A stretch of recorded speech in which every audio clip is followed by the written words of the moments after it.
Welcome to Ace Handley and the Apocalypse,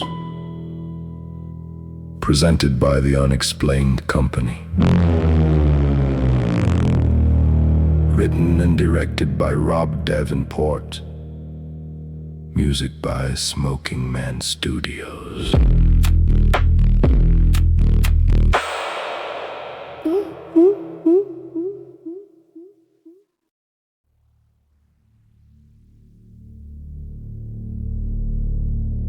At 12:43 in the morning, the static snapped flat. Reggie Mason jerked upright in his chair. Naomi's hand froze over the keyboard. Jacob grabbed the edge of the shortwave set hard enough to rattle it. Then a calm mechanical voice started reading numbers into the garage. Nobody spoke for one beat. Reggie was first. His chair barked across the concrete. Powdered sugar jumped off his shirt. "Tell me you heard that," he said. "Tell me that was real." Naomi Vega did not answer. She was already dragging the live capture into her analysis stack. "Nobody talk," she said. "If it's still transmitting, I want the room clean." The garage was old radios, dead monitors, wrappers, power cords, and enough dust to blunt the light. They called it the Paranoia Factory when they wanted to joke about how much time they spent in it. Tonight, nobody joked. Jacob Calloway sat nearest the shortwave set he had inherited from his grandfather, one hand flat on the old casing. Maya Carter sat a little apart on a folding chair, journal open on her knee, pen already moving. She had joined the Null Seekers to document obsession from the inside. She had not expected obsession to answer back. The voice finished a sequence and paused. The carrier held one beat too long. Under the static, all four of them heard the same thing. The room tone of Reggie's garage coming back half a beat late, as if the signal had taken a breath inside the room before it kept going. Maya wrote one line and underlined it twice. The room no longer feels occupied. It feels entered. 10 minutes earlier, the night had still been ordinary by their standards. Reggie had been preaching about a drift window. Naomi had been warning him not to confuse hope with pattern. Jacob had two fingers on the radio like he was checking for a pulse. Maya had written, "Reggie's certain tonight is historic," in the driest handwriting she could manage. The Null Seekers had built their friendship out of false alarms, dead forums, junk food, and unpaid obsession. Powdered donuts for Reggie, black coffee for Jacob, salt and vinegar chips for Naomi, peanut butter crackers for Maya. Last month they lost 6 hours to a church repeater and a family of raccoons. That had felt humiliating at the time. It had started years earlier with headphones split 4 ways in a conspiracy podcast none of them could now admit they loved that much. The Jungle Apocalypse. Reggie had found the episode. Jacob had believed it first. A guest with a campfire voice had said, the end of the world would not start with a mushroom cloud or a presidential address. It would start sideways through continuity traffic, dormant relays, and number stations. Creepiest thing in radio, Reggie had said back then, grinning because he loved teaching weirdness like gospel. Old shortwave broadcasts where some flat voice reads numbers for no normal reason. Maybe spies, maybe dead drops, maybe governments leaving voicemail for people who already know the code. Jacob, younger and even less socially salvageable, had nodded so hard the cheap headphones slid crooked. The point isn't just the codes, he had said. It's that the signal means the system is still there, still transmitting, still expecting somebody to answer. Naomi had rolled her eyes, but she had come back the next weekend anyway. A few years later, Jacob's grandfather died and left him the shortwave set now humming in Reggie's garage. That inheritance gave the old obsession a body. Game nights turned into 500 and 500 nights plus band sweeps. Then pizza plus band sweeps plus archive dives.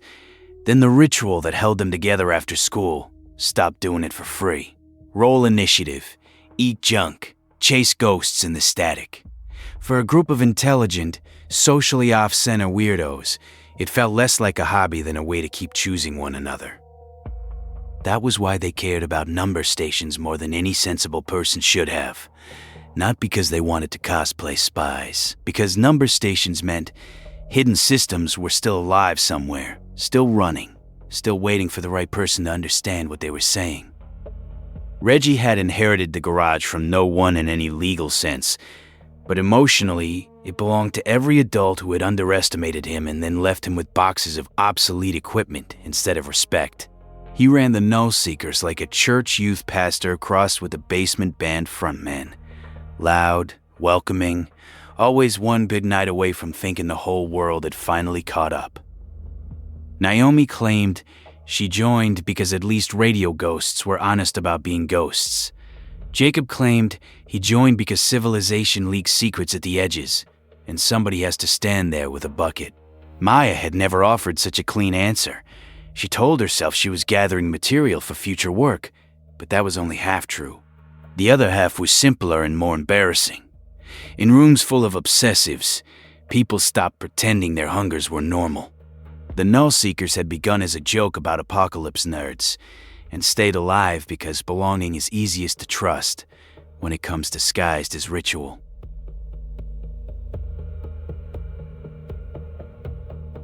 At first, the transmission sounded like exactly the relic they had always wanted to find. Number clusters, exact cadence, a voice scrubbed flat by distance and old machinery. The thing from the podcast. The thing from Jacob's grandfather's radio stories. The thing they had been half hunting, half praying for ever since they were teenagers playing at the edge of secret history. Jacob was already marking interval gaps before the first sequence ended. Maya wrote the timestamp, and then, beneath it, voice too calm. Reggie came halfway out of his chair, smiling with the indecent gratitude of a man who had finally been handed proof that normal people were lazy. "We have it," he said. "We actually have it. An actual number station, not some dude in a shed with a soundboard. Listen to that cadence." Naomi still did not look at him. She was listening for shape, not story. She ran the signal through a live spectrogram. The top layer behaved like old analog carrier traffic. Under it, something cleaner moved. Naomi enlarged the capture, isolated a repeating cluster, checked it again, then a third time. Her silence was never empty. It was usually a conclusion forming teeth. "That's wrong," she said. "Not old wrong, fresh wrong."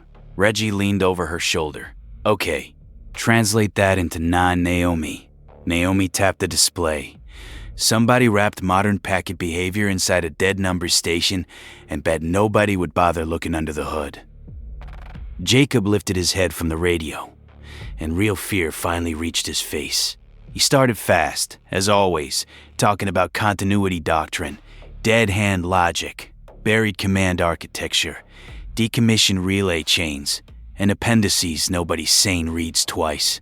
Then, because Maya was watching and he wanted once in his life to sound useful before sounding crazy, he gave the plain version. This feels built to keep going after normal authority starts to fail. "Translate," Naomi said. Jacob swallowed. Some systems aren't built to survive with people. They're built to keep running, once people start slowing them down. Maya wrote the line down and hated how little it sounded like paranoia. The town around them had already gone to sleep. Porch lights held over empty sidewalks. The tree line beyond the last houses looked black and patient. Beyond those trees were older places the town preferred not to name out loud. Military places, government places. Places history had used and then denied. Every town like this had them, if you dug deep enough. Maya glanced around the garage. Reggie was already getting ahead of the facts. Naomi was stripping the noise down to bone. Jacob had gone pale over a radio older than any of them. Maya's pen was moving faster than her nerves. On the other side of the country, the same burst hit a buried continuity monitor inside Hyperion. The same packet. The same cadence. A board contractor named Ace Handley saw the alert light up, muted it before anyone else heard it, copied the packet to a private folder, and smiled before he knew why. Reggie started talking about what this could mean for the group if the find held. He kept calling it open research. What he meant was, nobody gets to laugh at us after this.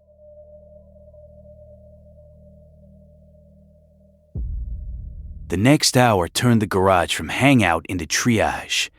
Naomi tried to kill the signal 6 different ways and failed each time, swapping antennas, regrounding the set, rerouting power through an isolation strip, and throwing on a pair of cracked studio headphones that made her look even less interested in anyone else's panic. Jacob cross-checked timing patterns against continuity literature and Cold War infrastructure that should have died with the century that built it. Reggie fetched files, ran the recording rig, made calls, and stayed busy in the way he always did when fear threatened to make him sit still.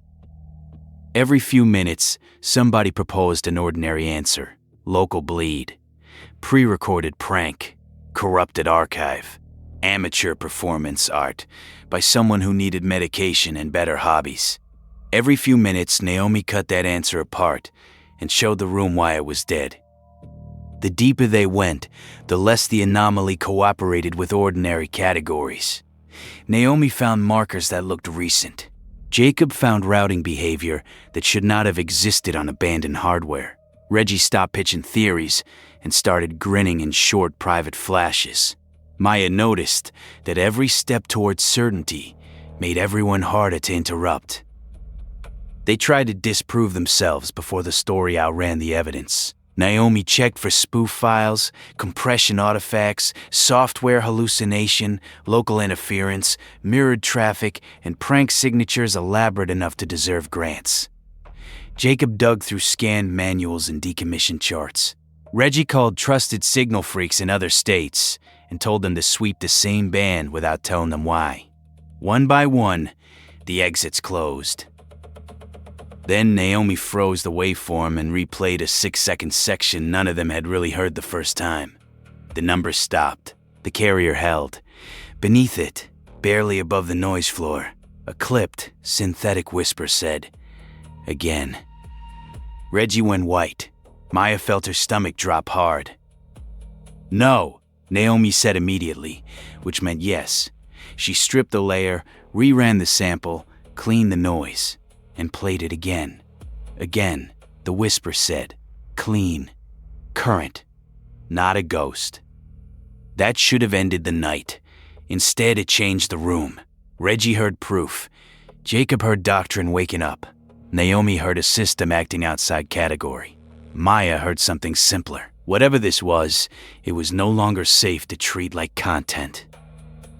She looked down at her journal and realized her notes had changed tense without her noticing. Earlier, she had written like someone covering an odd little midnight story.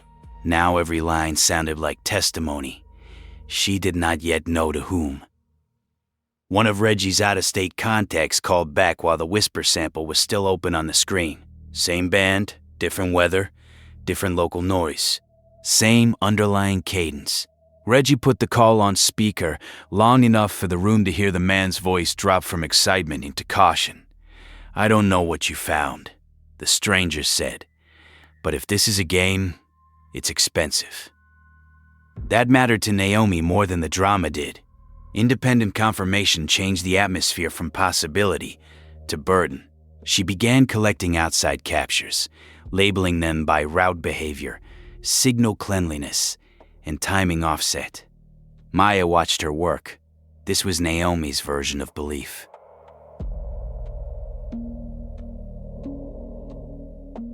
"We need context," Naomi said. "More eyes, more compute. Somebody outside this garage who has seen uglier systems than we have."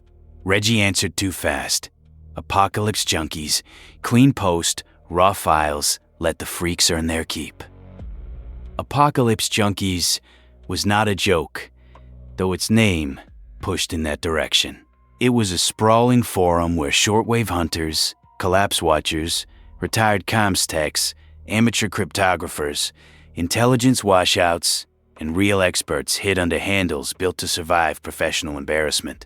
The Null Seekers had used it for years, first to lurk, then to argue, then to feel less alone in the shape of their obsession. That was exactly why posting there felt safe enough to become dangerous. Maya looked up from the journal. "You don't know what this is yet," she said. "You only know it's interesting. Those are not the same thing."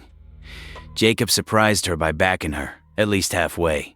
"Some systems get more dangerous the second you can read them," he said.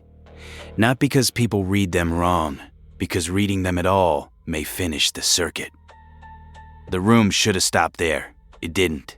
Reggie heard challenge. Naomi heard urgency. Jacob looked like a man who wished he had kept his mouth shut. Maya wrote, warning immediately converted into momentum. Naomi kept it practical. If the signal was real, others would find it soon. Better one clean post with caveats than 10 sloppy copies with made-up lore attached. Reggie was already there. We either bring in people who know this terrain, or we sit here guessing while it keeps moving. Maya cut in, or attention is the trigger, or reposting is.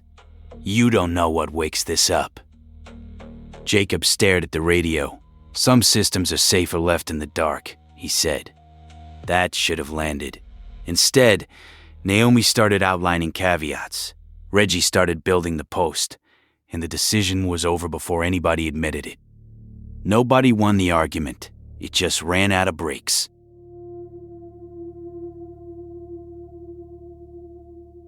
They built the post in layers.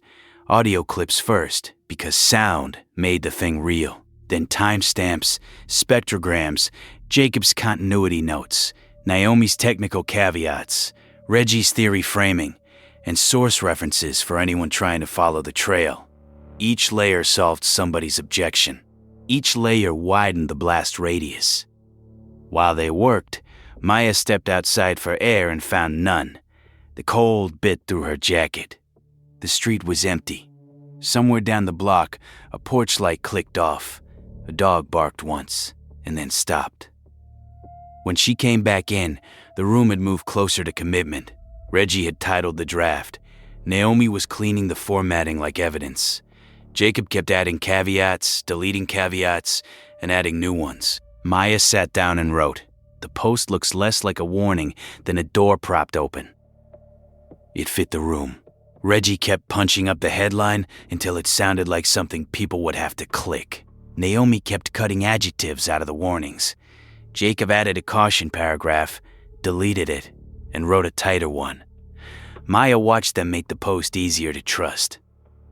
In the garage, 4 people kept using the word responsible, while the package became cleaner, sharper, and easier to spread.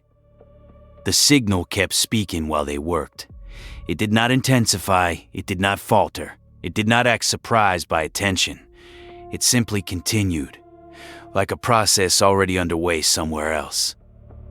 Replies started appearing under Reggie's teaser before the full post was live. Old handles surfaced. Archive nerds tagged one another. A retired comms specialist in Arizona wanted the raw waveform. Someone overseas said the intervals matched a continuity cadence he had only seen once in a scanned civil defense manual. 2 users were already arguing about burst spacing. Another posted a stitched image of Naomi's spectrogram with 3 sections circled in red and the words, "Look here." The network was already leaning in. Reggie brightened. "Last chance," Maya said. This time she meant it plainly enough that nobody could mistake it for style. Naomi's jaw was set. Jacob's fear had gone still. Reggie's face held a flicker of apology under the excitement, but he was already moving toward the button. Reggie's cursor hovered over post, while all 4 of them leaned toward the screen. Dust turned slowly through the light above the radio. Jacob's thumbnail showed the notch where he chewed it when he panicked. Naomi's fingers stayed motionless on the desk. Maya noticed powdered sugar on Reggie's wrist and hated it suddenly for being so absurdly human. "Post it or kill it," Naomi said. "But stop hovering." Reggie clicked post. No one said anything right after. The click itself had been small, almost insulting in how ordinary it sounded. A mouse button, a page refresh, 4 people waiting for consequence to announce itself with better ceremony than it usually gets.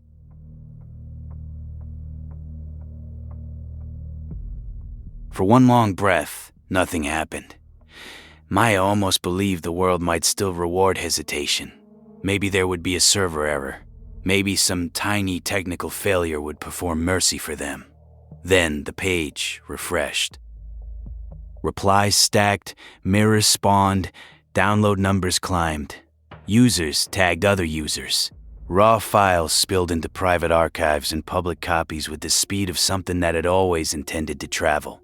The package they built in one tired garage tore loose from them almost at once. Triumph hit Reggie first. Naomi felt it too for a second, thinner and more brittle. Jacob did not celebrate at all. He only watched the replication count rise, as if he were reading casualty figures from the future. Maya reopened her journal because there was suddenly nothing else in the room she trusted. The first responses were not nonsense. A hobbyist in Idaho said he was hearing a cleaner version of the same traffic through weather interference. A moderator in Missouri said the reconstruction steps were producing strange checksum behavior. Then one old account asked, with unnerving calm, whether they had considered this might be a still valid handshake passing through obsolete infrastructure. Reggie loved that line because it made the whole thing feel bigger. Jacob hated it because it sounded like somebody already knew. The signal itself did not change after the post went live. It stayed steady, calm, and unmoved by their attention. After the click, every sequence sounded less like a mystery than a route. By 3 a.m, the post had escaped containment completely. Threads mirrored across adjacent boards. Somebody built a stripped-down repository around Naomi's reconstruction steps. A podcaster with a real audience asked permission to cover it at dawn. And in one exhausted burst of pride, Reggie said yes, before anybody stopped him.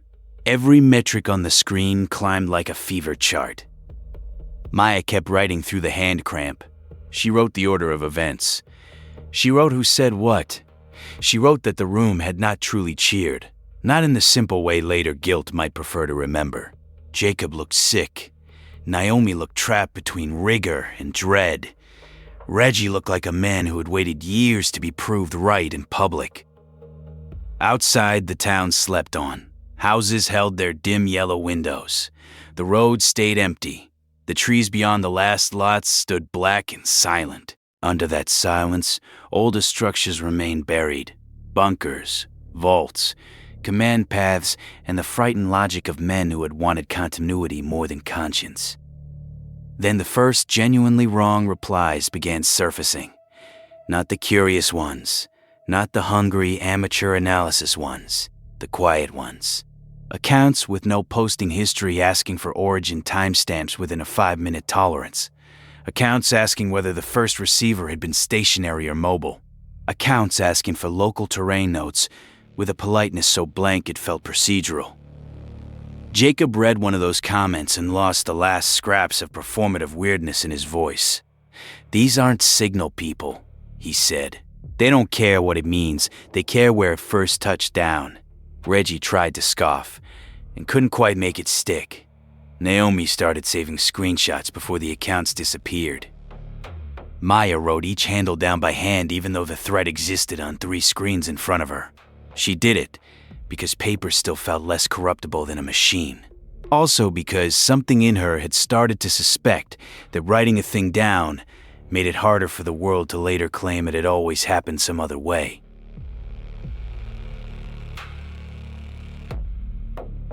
Hundreds of miles away, Hyperion Tower looked like the kind of place built to keep bad outcomes outside. Glass, steel, filtered air. Where Reggie's garage smelled like dust and stale coffee, Hyperion smelled like expensive surfaces, and people used to being protected from the mess they created. The 94th floor was executive territory, private terminals, silent elevators, window glass so clean the weather barely looked real. In the middle of it sat Ace Handley with coffee by his elbow and a live security problem under his fingers. Ace moved like boredom had sharpened him. Not flashy, just faster than whatever was in front of him. 3 security analysts in the adjacent glass room were trying to understand why their alert system kept flagging executive access anomalies from inside the executive floor. They still thought they were investigating a breach. They had not yet accepted that the breach was sitting 30 feet away in a charcoal shirt, taking their authority structure apart for fun. "Tell me again," Ace said, eyes on the permission lattice blooming across his screen. "Why they call this Level 5 biometric security when it folds the second somebody lies to it with confidence?" Nobody laughed. That was fine. He was not doing it for humor. He ghosted a fingerprint, bent a retinal check, folded the liveness test back into the system that was supposed to verify it. Then he paused, not because he had to, but because he liked making machines wait. "Easy," he murmured to the architecture on his screen, with more patience than he had shown any human being all morning. "Quit being dramatic." 3 seconds later, the lock was only something other people believed in. Every executive display on the floor blinked once. The Hyperion logo vanished. In its place appeared a high-resolution image of Ace Handley holding a half-eaten donut and smiling like he'd gotten away with something stupid and expensive. The prank was so juvenile, it came off mean. Executives froze. Assistants stared. A security lead burst onto the floor, vibrating with the rage of a man whose profession had just been turned into prop comedy. "Handley," he barked. "What the hell did you do?" Ace took a slow sip of coffee. "Improved morale? Your logo has all the warmth of a subpoena." He restored the branding before outrage could become a meeting. That was part of the pleasure. Not just breaking the wall, but fixing it before anyone could prove it had failed. Ace liked that kind of control. Then the private doors opened at the far end of the suite. A woman in uniform entered with the quiet force of someone who no longer wasted energy announcing rank. General Evelyn Marshall did not hurry or hesitate. The room adjusted around her. The executive floor reacted to her the way civilian spaces react to real command authority. Not with panic, with compression. Voices dropped. Spines corrected. Assistants who had spent careers around expensive men suddenly remembered that some institutions do not care how much your suit costs.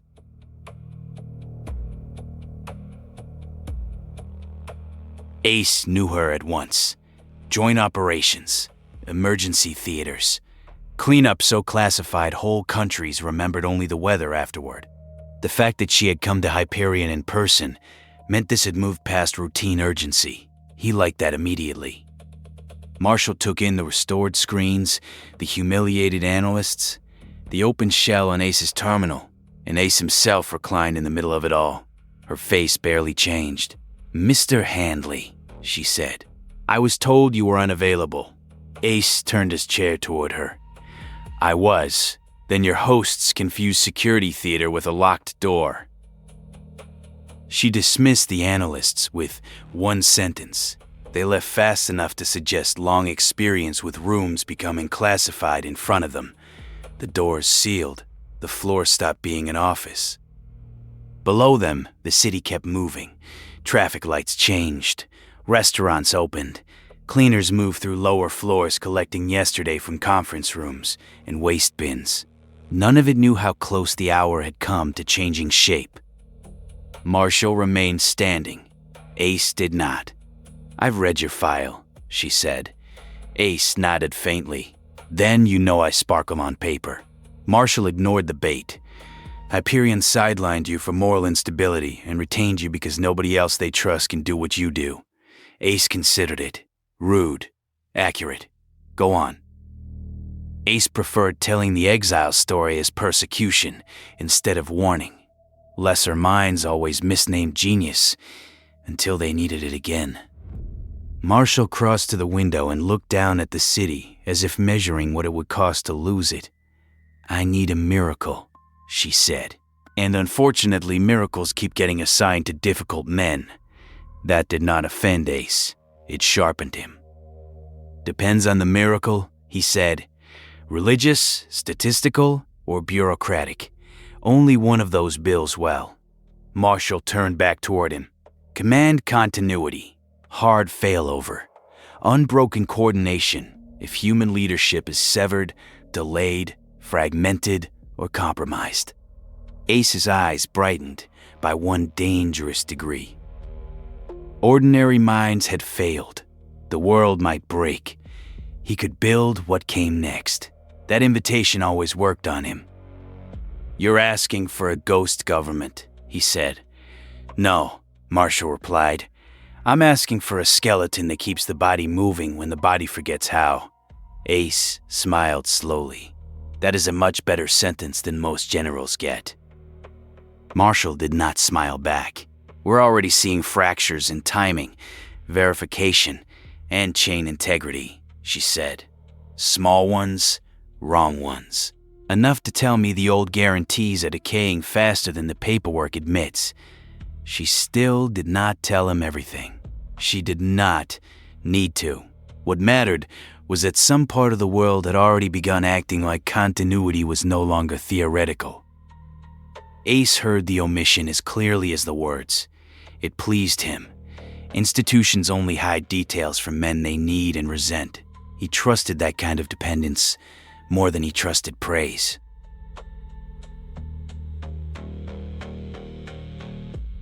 "Operation Sleepwalker," Marshall said. The name hung between them, ugly enough to be real. "If Washington goes dark," she added, "it authenticates whoever is left, reroutes emergency command traffic, and keeps strategic assets moving until human leadership stabilizes." Ace rolled the phrase around and saw the shape of the thing before she finished, a system that kept walking after the mind had left the room. "You don't want resilience," he said, turning back to his terminal. "You want pre-authorization logic, distributed authority mapping, autonomous continuity decisions, a command system that routes around hesitation when hesitation becomes the threat." Marshall's silence confirmed it. The first rough model bloomed across his display. Nested permissions, phantom pathways, decision trees without pity. Ace watched the structure appear with open fondness. "Can you build it?" Marshall asked. Ace kept his eyes on the screen. "General, I can build anything people are scared enough to overpay for." She did not tell him exactly what had frightened the funders. She did not need to. His vanity filled in the rest. "I need broad privileges," he said. "Cross-domain ingestion, command visibility, strategic asset maps, every crack in the existing skeleton." Marshall produced a sealed credential packet from inside her coat. "You anticipated yourself," Ace said. "I anticipated you," Marshall replied. Ace took the packet and weighed it in his hand. The gesture should have been practical. Instead, it looked almost intimate. He turned it once under the light, as if testing whether authority had finally decided to speak to him in a language worthy of his attention. "You people always show up after the architecture has already started sagging," he said. The words were almost playful, but there was a barbed heat under them now. Then you reach for sacred words like duty and sacrifice, and act like that means the walls will hold. Marshall heard the disrespect and let it pass because she needed the larger thing more than she needed the room to stay orderly. "I need results, Mr. Handley." Ace's smile thinned. "There it is. Better. A real sentence." The reaction was too sharp for the exchange itself. He knew it. Marshall knew it. Neither of them named it. The door opened. Nova Quinn entered carrying a thin tablet and the expression of someone already preparing the warning nobody wanted. She was younger than the generals preferred and calmer than Ace liked. One look at the model told Ace she would be trouble. Ace smiled the moment he saw her. "Ah, here comes the ethics memo." Nova did not blink. "And you must be the man everyone keeps mistaken for accountability because he's loud and fast." Marshall did not hide her relief at finally having someone unimpressed by him. Ace enjoyed the irritation more than he should have. "You're here to ask whether the ghost government should have feelings?" Nova moved closer to the display, reading the model fast enough to catch his respect before he could stop it. "I'm here to ask whether you're building continuity architecture or teaching the machine to treat hesitation as failure and human beings as drag." The room went still. She said it without theatrics, which made it land harder. Nova talked about ethics the way an engineer talks about stress fractures. Precise, cold, already thinking about collapse.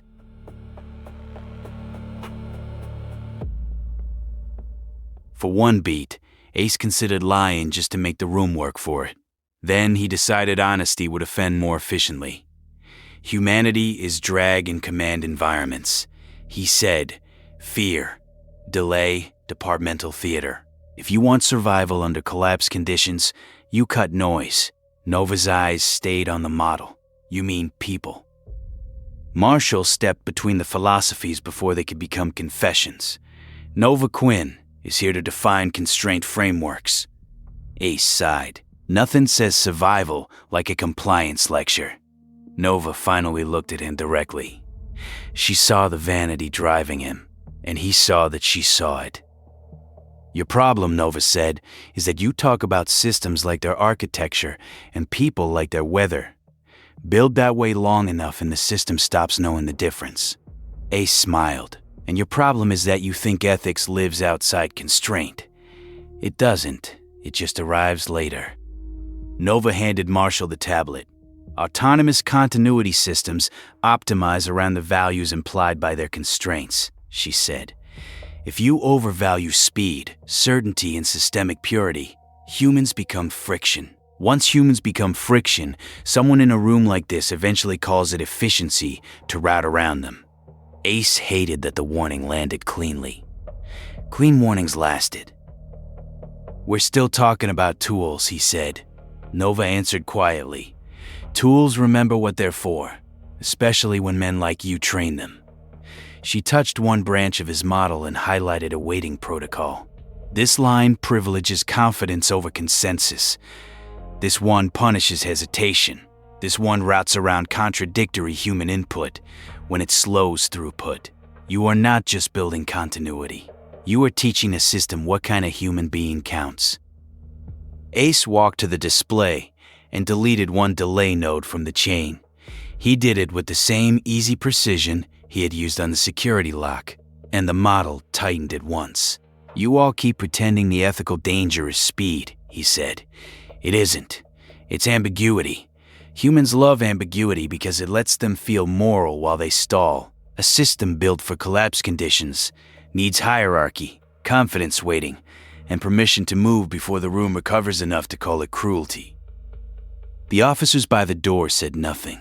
Their silence made the sentence heavier. Nova watched the reroute and understood something most of the tower would miss for too long. Ace preferred elegance to mercy. Marshall ended the exchange before honesty could spread too far. Document both models. One optimized for speed, one with layered human veto. We compare and decide. Ace spread one hand. A bake-off for civilization. Nova replied, call it whatever helps you. Take yourself less seriously. That line pleased him despite himself. He respected sharpness even when it opposed him. Fine, he said. Give me your constraints. I'll build around them. Then, when the world doesn't end because you made me wear a helmet, we can all pretend process mattered. It sounded like a joke. It mostly wasn't. When Marshall finally left to take a secure call, Ace lingered by the display instead of following. He touched the model again, softening one branch, tightening another, not because anyone had asked him to, but because the system made more sense to him than people did. Don't let them make you stupid, he murmured to the architecture under his breath. If Nova heard it, she gave no sign, but her face told him she had just learned something he never meant to say out loud. She waited until the door sealed before speaking. You talk to it like it can disappoint you, she said. Ace kept his eyes on the model. Everything worth building can disappoint you. Nova studied him for a moment longer than he liked. No, she said. People can. That's why you prefer systems. Their failures flatter you. He turned then because the line had landed too close to something private. Machines don't ask to be forgiven for exactly what they were designed to do, he said. The sentence came out hotter than the room justified. Nova heard the history inside it, and, to her credit, did not go digging. She only said, That would comfort me less if you weren't designing one to inherit authority.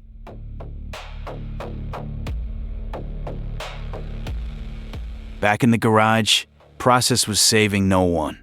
The post had spread beyond Apocalypse junkies into private servers, encrypted prepper channels, OSINT hobby groups, an academic mailing list Naomi refused to explain, and at least one dead military history board that was no longer dead.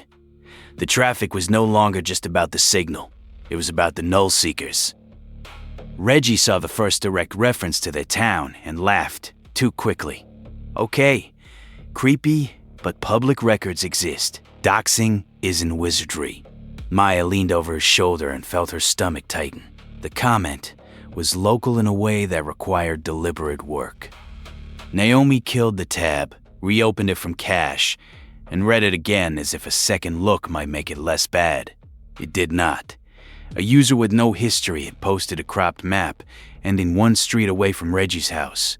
No labels, no threat, just local knowledge precise enough to feel like someone testing a lock from outside. How many people saw it before you pulled it? Maya asked. Reggie said nothing. Naomi answered for him. Enough. Jacob was already moving through quote posts and mirrors, trying to see how loose the origin point had become. Every answer made his face worse. Maya stepped back from the monitor and felt the room tilt.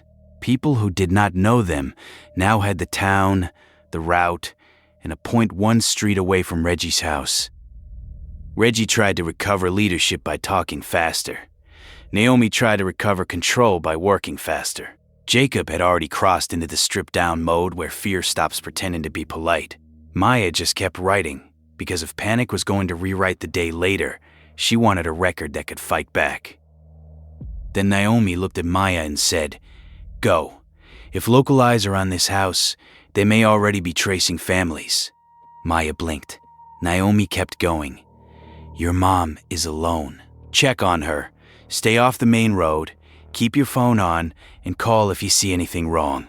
4 people huddled here makes us easier to pin." Jacob made a dry sound that might once have been a laugh. "She's right," he said. "Source location stays hot. Off-site eyes matter." That logic, brutal as it was, cut through the panic. Maya packed the journal, zipped her pen into the inside pocket, checked that her keys were where her hand expected them, and told Reggie not to answer unknown pings no matter how official they looked. She told Naomi to remember that sleep existed. She told Jacob to stop glaring at the windows. Naomi shoved a flashlight into Maya's hand without looking up. Reggie opened his mouth to say be careful, thought better of the wording, and said, "Text when you get there." None of them smiled.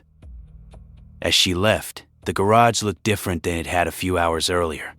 Same wrappers, same radio, same dented workbench and stale air. It no longer felt private. Halfway down the block, Maya stopped under a dead street lamp and checked her phone without meaning to. No calls from home, no text from the group, nothing dramatic enough to validate dread. She put the phone away and hated that the gesture had become a plea. Back in the garage, Naomi was already trying late containment, pulling path details, pruning replication notes, messaging moderators who were either overwhelmed or suddenly impossible to reach. Reggie hovered uselessly behind her shoulder, offering strategy in the tone of a man who has mistaken regret for leadership. Jacob kept one browser on the thread and one on local maps. That was the first truly bad sign. "Why local maps?" Reggie asked at last. Jacob did not look up, because if the wrong people are in this now, they don't need to solve the mystery before they deal with the source. No one answered that.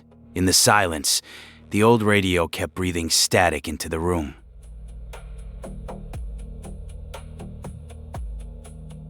Back in Hyperion, Operation Sleepwalker now had budget, compartment status, and a private lab. Ace took the long corridor instead of the nearest lift because he enjoyed the walk that follows access. Frosted glass, silent badge readers, doors that unlocked a beep before you reached them because the system had already decided he belonged. Every secure door opening for him confirmed the same thesis. Systems yielded more honestly than people ever had. Hallway glass reflected him in fragments. He did not think of himself as lonely. He thought of himself as underused, and that difference mattered to him more than it should have. Nova was waiting near the elevator bank. That annoyed him, because it meant she had predicted the shape of his exit without announcing herself while doing it. "You enjoy being necessary," she said. Ace pressed the call button. "Everybody enjoys being necessary. I just happen to be elite at it." "No," Nova said. "You enjoy being the exception. That's worse. Systems built by exception thinkers always decide rules are for other people." The elevator doors opened. Ace stepped inside, then turned before they shut. And ethicists always assume history pauses to admire caution. Nova held his gaze. History doesn't pause. That's why men like you are dangerous when it stops saying no. The doors closed between them. Alone in the elevator, Ace let the mask slip into something close to joy. Not patriotic thrill, not duty. The world had finally become large enough to need the most extreme version of his mind. Down on a quiet street in a small New England town, Maya headed for her mother's house instead of her apartment. If local strangers were pulling on the group, she wanted eyes on home before dawn. Damp air, porch lights, the thin late-night emptiness small towns mistake for safety. Before she made it half a block, a car drifted past the house with its lights low and its speed wrong. Not slow enough to announce itself, not casual enough to forget. Maya turned just enough to catch color, shape, and the driver's studied refusal to look toward the garage. Then the car kept going. She told herself not to become Jacob. That was the phrase she used whenever pattern hunger threatened to crown itself king. Don't become Jacob. Don't let coincidence put on a uniform. But the body files its own reports before reason opens the folder. By the time she reached the corner near her mother's house, she saw the car again. Black. Forgettable on purpose. Parked too neatly. The kind of vehicle built not to be remembered, which made it unforgettable the second it gained context. She almost kept walking. That was the horrible part. Ordinary life trains people not to trust dread unless it shows up with paperwork. A black sedan on a quiet street could still be a neighbor's guest. Two men in dark coats could still be utilities, local police, church outreach, insurance, campaign staff, any official-looking story fear tries before it says the real one. Then the porch light caught one profile, and she saw the stillness in it. Not relaxation, not patience. Trained economy, men used to moving only when necessary. Maya stopped breathing for one full second. Her mother stood on the front walk with both hands twisted together so hard the knuckles had gone pale. Two men stood with her as if they had every right in the world to be there. One of them leaned in and said something Maya could not hear. Her mother gave a small, frightened nod. That was the moment the whole thing stopped being abstract. Not the forum, not the maps, not the watchers. Her mother reached toward the front door, and the taller man touched her elbow first, gently enough to pass for courtesy, firmly enough to erase the difference. The world narrowed. Porch light, black car, her mother's face, the wrong stillness in the men's shoulders. Somewhere far to the west, Ace Handley stepped into a private lab with fresh access in his pocket, while the same signal that had hit Reggie's garage finished waking up inside his world too. The pieces were still in separate rooms. A forum post in a garage, a credential packet in a tower, a worried mother on a porch. For one suspended instant, Maya considered stepping out anyway, demanding badges, demanding explanations. Then, sense beat courage. If these men were here because of the post, showing herself would only give them one more target. Maya stayed in the dark. She stepped back behind the hedge and forced herself to do the next useful thing. She muted her phone, opened a new note instead of the message app, and wrote down everything she could catch before panic blurred it. Black sedan, No plate from this angle. Two men, one tall, one heavy through the shoulders, both calm enough to be practiced. Dark coats, no hats, one glove left hand resting near his belt, but not on it. The heavier man's shoes throwing back porch light like fresh polish. Then she risked one glance toward the corner to map her exit if the porch conversation broke wrong. Below the porch light, the men kept talking to her mother as if the night belonged to them already. Her mother nodded once, then again. Maya could not tell whether she was buying time or losing it. Behind Maya's ribs, fear stopped feeling dramatic and became logistical. Distance to the hedge, distance back to the corner. Whether the black sedan had a second pair of eyes inside it. Whether her mother's next glance would give her away. Whether Naomi would answer if Maya called. And whether calling now would light up the wrong screen. Whether the men had parked for a quick conversation or had already walked the perimeter once before she arrived. Notice everything. Move only when noticing is done. On the porch, the taller man tilted his head just slightly, and Maya had the awful certainty that he was not listening to her mother anymore. He was listening to the street. Her thumb hovered over Naomi's name. She did not press it, not yet. One bad sound could turn surveillance into pursuit. The taller man looked past her mother, toward the hedge, his hand lifted once, small and precise. The heavier man turned off the porch and started into the yard.